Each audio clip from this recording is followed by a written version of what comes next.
Mic नीचे करो, mic नीचे करो और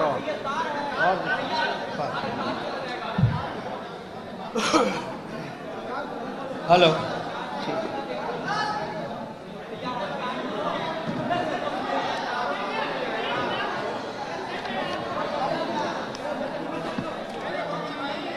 पीस बनाइए।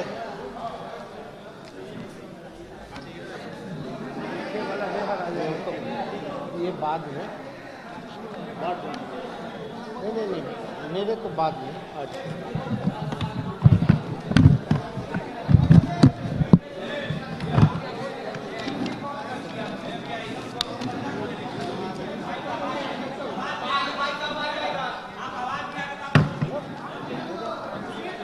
हम यहीं से लेंगे, हम यहीं से लेंगे। चलें?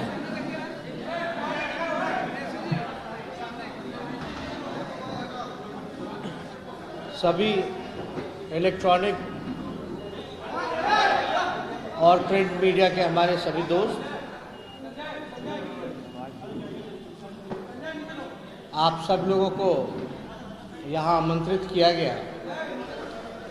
एक गंभीर मुद्दा जिसको कल हम सब लोगों ने सदन में भी उठाया था और विपक्ष की अपेक्षा थी कि माननीय मुख्यमंत्री जी और जो मंत्री जिन पे आरोप लगे हैं या जिनके भाई पर एफआईआर हुआ है वो उत्तर देंगे। आप सब लोग जानते हैं कि रामसूरत राय जो मंत्री हैं उनकी एक प्लॉट पर जहां स्कूल चलता है वहाँ से भारी मात्रा में शराब की बरामदगी हुई है। लगातार नीतीश कुमार जी कहते रहे हैं कि शराबबंदी पूरी तरीके से सफल है और हम लोगों ने भी कई बार शराबबंदी की असलियत को आप लोगों के सामने भी साझा किया है। नीतीश जी के मंत्रिमंडल में लगभग 64% दागी मंत्री हैं, टेंटेड मिनिस्टर। और ये केवल हम ही लोग नहीं कह रहे हैं, कई जाने माने अखबारों में भी ये बातें निकल करके आई हैं और कई एक मंत्रियों के सामने जो है एक गंभीर मसला सामने आता है लेकिन कार्रवाई नहीं होती है। कई ऐसे मंत्री हैं जिन पे बलात्कार के, अपहरण के, मर्डर के गंभीर मामले भी हैं। हम लोगों ने सदन के पटल पे भी कई बार जो है सबूत को रखने का काम किया और जब नीतीश कुमार जी को हम लोग जब बोलते हैं तो नीतीश जी ऐसे व्यवहार करते हैं जैसे उनको कुछ खबर ही नहीं हो, कुछ पता ही ना हो, एकदम अनजान बने जाते हैं। इसलिए हम लोग लगातार इस बात को कहते रहे हैं। पिछले बार भी आपने देखा होगा जब विधानसभा की शुरुआत हुई थी तो मेवालाल चौधरी जी को मंत्री बनाया गया था। नीतीश जी को कोई खबर ही नहीं था उनके घोटाले के बारे में, लेकिन उन्होंने मंत्री बना दिया था। इसलिए हम लोगों ने कहा कि इस्तीफा होना चाहिए, बर्खास्तगी होनी चाहिए। लेकिन मेवालाल चौधरी जी को हटा करके किसको बनाया गया? अशोक चौधरी जी को शिक्षा मंत्री बनाया गया। जो उनकी बोर्ड की जो मीटिंग हुई, जो कंपनी में धांधली हुआ था उनकी पत्नी का भी जिसमें नाम था, जो कोर्ट में भी, सुप्रीम कोर्ट में भी पेंडिंग है केस, बाकायदा सबूत थे कि माननीय अशोक चौधरी जो मंत्री हैं वो बाकायदा जो है मीटिंग जो है बोर्ड मीटिंग वो अटेंड करते थे, ऑन रिकॉर्ड है वो। लेकिन फिर भी जो है कोई कार्रवाई नहीं की गई। कुछ दिन पहले एक मंत्री हैं जिनके भाई पूरे बिहार घूम रहे थे, सरकारी कर्मचारी सरकारी कार्यक्रम में जाकर के उद्घाटन करना। कोई एक जिला की बात नहीं थी, लगभग जो है 15-20 जिला जा करके उद्घाटन किया गया, लेकिन नीतीश कुमार जी ने कोई कार्रवाई नहीं की। कल जो हम लोगों ने सदन पे जो मामला उठाया है रामसूरत राय जी का, आप बाकायदा देखिएगा, कोई हम लोग आरोप लगाने के लिए आरोप नहीं लगा रहे, लेकिन ये एफआईआर की कॉपी भी है हमारे पास। कल ये सदन में भी हम लोगों ने रखने का काम किया, जो एफआईआर की कॉपी है। इसमें बाकायदा गाड़ी नंबर, कौन से ट्रक से कहाँ, कितना क्वांटिटी में क्या क्या दारू, कैसे क्या क्या मिला, इसमें आपको सारी जानकारी मिल जाएगी। अब हमारा कहना है कि वहाँ जो विद्यालय है, वहाँ के जो संस्थापक हैं वो जो है रामसूरत राय हैं, व्यवस्थापक जो है वो उनके भाई हंसलाल जी हैं। ये अगर आप नाम देखें तो संस्थापक वे रामसूरत राय और व्यवस्थापक में इनके भाई हंस राय ये, और ये जो है उनकी स्कूल जहां से शराब की जो बरामदगी जो हुई है ये।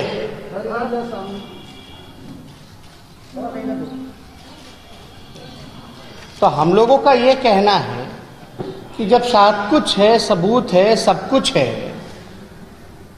तो विधानसभा में भी मंत्री ने कोई स्पष्टीकरण नहीं दी, ना मुख्यमंत्री ने स्पष्टीकरण दी। ये इससे ज्यादा गंभीर मसला और क्या हो सकता है। बिहार के डीजीपी ने कई बार कह रखा है, जो इसमें पूर्व में जो डीजीपी थे उन्होंने क्या कहा था कि कई थाने जो हैं वही शराब की बिक्री करवाने का काम करते हैं। और अभी एक एजेंसी है, उसके रिसर्च स्टडी को लेकर के अभी बातें आई हैं, बिहार में लगभग जो है 30 लाख लीटर से अधिक शराब जो है लाया जा चुका है बिहार में। तो 30 लाख ही नहीं, बल्कि मेरा मानना है कि 50 लाख से भी लीटर से भी अधिक आया होगा। ये इंडिया स्पेंड नामक की एक एजेंसी है, और पुलिस खुद स्वीकार करती है कि 9 लाख शराब की बरामदगी जो है उन्होंने करने का काम किया है। अब सवाल ये उठता है कि जब 9 लाख शराब अगर पुलिस मान रही है कि आया है, मान लीजिए पटना में बरामदगी हुई है, तो 10-15 जिला होकर के आया होगा। तो 10-15 जिला होकर के कैसे आया भाई? आपने जो क्या क्या कार्रवाई की उस पे लेकर के, अगर आप दूसरी ओर अगर आप देखिएगा, शराबबंदी में क्या माहौल बना हुआ था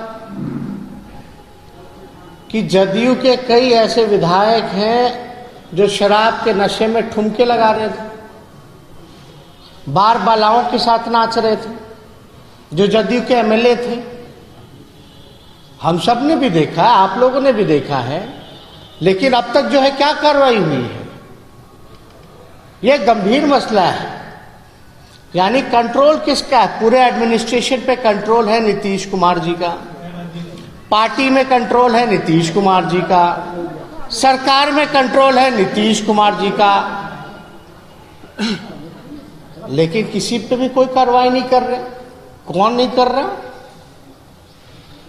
अनजान कौन है इन सब मसलों से? नीतीश कुमार जी। भाई कैसे आप सरकार चला रहे हैं? कैसे आप पार्टी चला रहे हैं? क्या आपके मंत्री यों का आपको पता नहीं होता? तो इसलिए हम लोग लगातार इस मसले को उठाते रहे कि एक बिहार में एक पैरेलल मार्केट बन गया है शराब को लेकर के। लगभग 20,000 करोड़ का एक ब्लैक मार्केट अलग से बन गया है। आजकल सबसे अच्छा व्यवसाय करना, सबसे मुनाफेमंद व्यवसाय करना हो गया शराब की बिक्री करो, सबसे ज्यादा मुनाफा अगर होगा। और आप बताइए, मंत्री जी का स्कूल है, ये जो पिक्चर जो आप देखेंगे ये मंत्री जी का स्कूल है। अब ये स्कूल है श्री अर्जुन मेमोरियल ज्ञान विद्या मंदिर, नाम सुनिए, ये ज्ञान विद्या मंदिर है। और इस ज्ञान विद्या मंदिर में मंत्री जो है वो शराब बिकवाने का काम करना है। क्या स्थिति बनी हुई है पूरे बिहार की, क्या संदेश जाएगा? और कार्रवाई बड़े लोगों पर नहीं होती, जो वंचित समाज के जो लोग हैं, जो गरीब है, जो मजदूर है, जो किसान है, जिनके पास पैसा नहीं है कि वो बेल करा सके, बिना ट्रायल के जो लोग जेल में हैं, अधिक से अधिक दलित परिवार, महादलित, अति पिछड़ा समाज के लोग ज्यादा से ज्यादा भर्ती हैं जेल में। लेकिन क्या कार्रवाई की गई? तो हम लोग तो ये सवाल लगातार उठाते रहे। ये कोई सवाल शराबबंदी अच्छा नियम है या बेकार नियम है इसकी नहीं है। ये है कि अगर कानून बना है तो उस कानून को आप जो है लागू करवा पा रहे हो कि नहीं करवा पा रहे, जमीनी स्तर पे ईमानदारी से। जो दोषी है वो जेल में रहे, लेकिन जो निर्दोष है वो बाहर रहना चाहिए। हम तो पूछना चाहते हैं, जो ये एजेंसी कह रही है 30 लाख लीटर अगर शराब आए हैं तो किसकी जिम्मेदारी है? और आपके एमएलए, मंत्री से लेकर के सब जो है दारू बिकवाने का काम कर रहे हैं। एफआईआर तक हो जाता है, सब कुछ हो जाता है, एविडेंस दे दिया जाता है, तो भी नीतीश कुमार जी बेबस नजर आते हैं सामने। नीतीश जी की ऐसी हालत होगी कि इनसे ज्यादा कमजोर, बेबस मुख्यमंत्री बिहार में नहीं आज तक मिला, या पूरे देश में आप कह लीजिए। कितना कमजोर, थका हुआ, बेबस, मजबूर मुख्यमंत्री इस देश में और कोई नहीं होगा जितना नीतीश कुमार जी। आखिर क्या आपत्ति है भाई? आपको इतना एविडेंस होने के बाद भी जो है आप कोई कार्रवाई नहीं कर पा रहे हैं, तो आपको वजह तो बतानी पड़ेगी। होम डिपार्टमेंट आपके अंतर्गत आता है, होम मिनिस्ट्री भी आपके अंतर्गत आता है। क्या कार्रवाई की गई? और जिन कुछ अधिकारियों पर भी जो कार्रवाई की गई है वो अधिकतर से अधिकतर जो है वो वंचित समाज के। एक तरह से बस दिखाया जाता है कि इतनी शराब जो है पकड़ा दी गई, लेकिन ये सोर्स कहां से है, ये आता कहां से है शराब? तो हम तो कह रहे हैं कि जो शराब माफिया हैं, असली में शराब बंदी नहीं हुई है बिहार में। असली माफिया बिहार का शराब माफिया अगर कोई है तो नीतीश कुमार जी है। और हम लोग चाहते हैं कि तुरंत जो है मंत्री राम सूरत राय जी को बर्खास्त किया जाए, वो आए, स्पष्टीकरण दे, सबूत पेश करें कि मामला क्या है। और इससे कोई अगर जुड़ा मामला है आप लोगों के पास तो आप लोग पूछ सकते हैं। नहीं, हम तो कह रहे हैं मजबूर हैं, बेबस हैं, कमजोर हैं, थके हुए हैं। अब वजह तो वही बता पाएंगे। मंत्री राम सूरत राय का कहना है कि अगर इसमें मेरा नाम आता है तो मैं राजनीति से नहीं बल्कि जिंदगी से नहीं, इसमें नाम क्या आना है? अब क्या बचा? स्कूल के संस्थापक वो हैं, उनके भाई जो हैं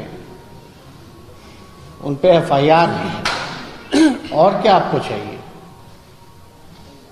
तो ये तो बड़ा गंभीर मसला है। जमीन उनकी है, शराब वहां से मिली है, जवाब तो बनेगा। अगर बिहार सरकार में मंत्री हैं, उनके भाई पे एफआईआर होती है तो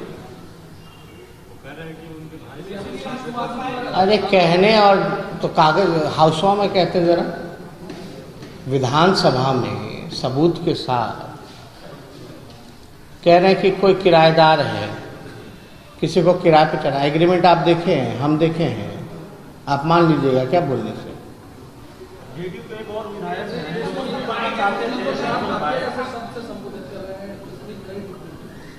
तो और क्या है? बिहार में अगर एजेंसी सर्वे कर रही है, अगर 30 लाख लीटर शराब आया है और बिहार के पूर्व डीजीपी कहते हैं कि इसमें थाने का इन्वॉल्वमेंट है, मंत्री शराब, उनके अड्डों से शराब मिलता है, जदयू के एमएलए शराब पीते हैं, इससे पहले कई एक शराब माफियाओं के साथ 2 साल पहले नीतीश कुमार जी का फोटो हमने ही रिलीज किया था सीएम हाउस में ड्राइंग रूम से, आरा के जो थे माफिया, आप लोग भूल जाते हैं। फिर भी किसी पे कार्रवाई नहीं होती है, तो जो संरक्षण देगा क्यों दे रहा है? यानी उसका कहीं ना कहीं से इन्वॉल्वमेंट है।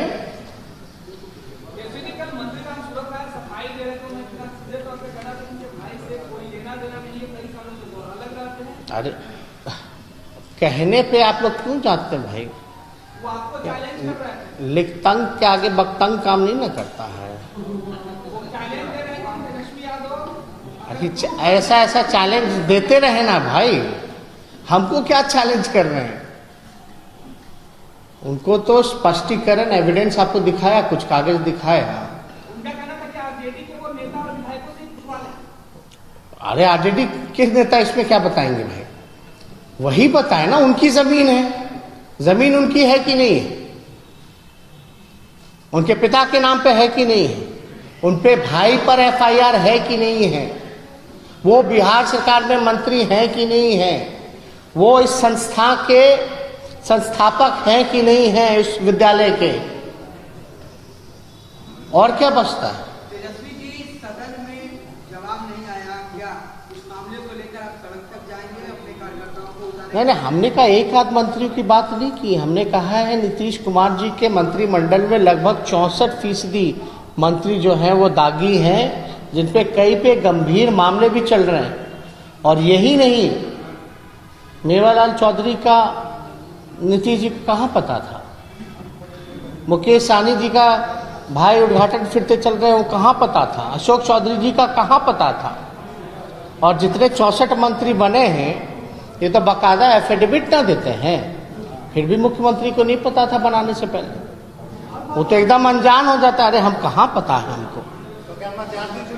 तो अरे चुनाव की बात नहीं, यहाँ तो भैया नीतीश कुमार जी के पास गृह डिपार्टमेंट है, बिहार के मुख्यमंत्री हैं, शराबबंदी लागू है, तो मंत्री अधिकारी अगर इसमें इन्वॉल्व हैं, उनके एमएलए इन्वॉल्व हैं, तो उनको तो जवाब देना चाहिए ना। बहुत विधायक हैं, मंत्री बनना चाहते थे, नहीं बन पाए, ठोक देने की बात क्यों कर रहे हैं? देखिए, हमको इन सब चीज़ों पे नहीं कहना है, कोई टिप्पा टिप्पणी नहीं करना। तेजस्वी जी, आपने कहा कि नीतीश कुमार जी बिहार के सबसे बड़े शराब माफिया हैं। आपने कहा कि 20,000 करोड़ की पैरेलल इकोनॉमी है, पप्पू यादव इसे 50,000 करोड़ बताते हैं। रकम जो भी हो, क्या ये सारी जो अवैध जो पैरेलल इकोनॉमी है, पैसा है, नीतीश कुमार जी के पॉकेट में जाता है? अब कहाँ जा रहा है, किसके पास जा रहा है? किसी ना किसी के पास तो जा रहा है, और जब जा रहा है तो ये तो सरकार की जिम्मेदारी कि इसको ढूंढे। अगर पैरेलल मार्केट, अगर ब्लैक मार्केट बना है, चाहे 20,000 करोड़ का हो या 50,000 करोड़ का, तो इसमें तो सरकार को कार्रवाई करनी है। अगर सरकार कार्रवाई नहीं करेगी तो शक तो उन्हीं पे जाएगा कि वो संरक्षण दे। नहीं, इसमें तो हम लोगों ने पहले भी ट्वीट किया ही है, कल रात में हमने देखा, और इसकी कितनी भी निंदा की जाए वो कम है। और चुनाव जब आता है तो तरह तरह के हथकंडे जो है भाजपा के लोग जो है वो इस्तेमाल करते हैं। पिछले ही चुनाव में देख लीजिए, हम पे मुकदमा कर दिया था हत्या का, उल्टा सीधा आरोप लगाया था। अब कल की जो घटना हुई है, ये गंभीर मसला है, और अब तो ये मामला टीएमसी जो है इलेक्शन कमीशन शिकायत करेगी, तो उसमें अब इलेक्शन कमीशन देखते हैं कि क्या कार्रवाई की जाती है। लेकिन एक बहुत ही गंभीर मसला है, एक मुख्यमंत्री पर इस तरह पे हमला हम लोग देख रहे हैं, जो लोकतंत्र के लिए ठीक नहीं है, और लोकतंत्र में हिंसा के लिए कोई जगह नहीं है। बीजेपी की साजिश है, ममता का कहना है कि बीजेपी की साजिश है, उनके ऊपर ये हमला करवाया जा रहा है जानबूझकर। हम तो कह ही रहे, कोई कसर नहीं छोड़ती है। कांग्रेस ने सीबीआई जांच कराने की भी मांग कर दी है तेजस्वी जी। अब बीजेपी अब कुछ भी कहा, अभी इलेक्शन कमीशन के पास ये गया है शिकायत, अब इलेक्शन कमीशन में शिकायत गया है, तो जरा देख लीजिए। तेजस्वी जी, मुकेश सहनी जी थोड़ा नाराज चल रहे हैं सरकार से, तो क्या मान लिया जाए कि अब जो उनके पीठ में छुरा फूकने का जो आरोप लगाया था वो जख्म भर गया? नहीं नहीं, हमको उस पर टिप्पणी नहीं। अभी तो बताना ना चाहिए कि भाई क्या कार्रवाई हुई है उन पर। बाकायदा मुख्यमंत्री जी को तो इस्तीफा लेना चाहिए था, लेकिन असफल रहे। ठीक,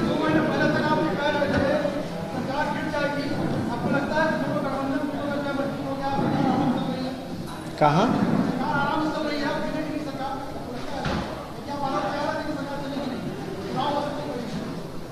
तो अभी ख़त्म हो गया क्या 5 साल?